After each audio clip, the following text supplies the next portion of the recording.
थोड्या वेळापूर्वी बोलताना एक उल्लेख केला होता की ग्राहक आणि सेक्स वर्कर यांच्यामध्ये अनेकदा वाद होतात. त्यामधले काय प्रमुख कारण सांगता येतील का? नेमकं कशावरनं वाद होतात?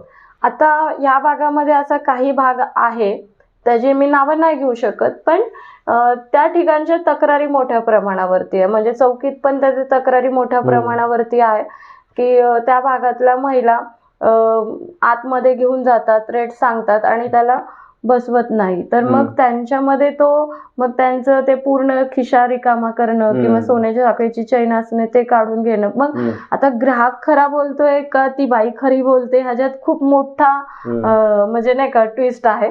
पण तरी सुद्धा ह्या गोष्टी आणि कसं होतं की ज्या ठिकाणी ज्या घटना अशा चुकीच्या पद्धतीने घडतात तर आपोआप तिथं ग्राहक वर्गाचा जाण्याचा कल मात्र कमी होतो.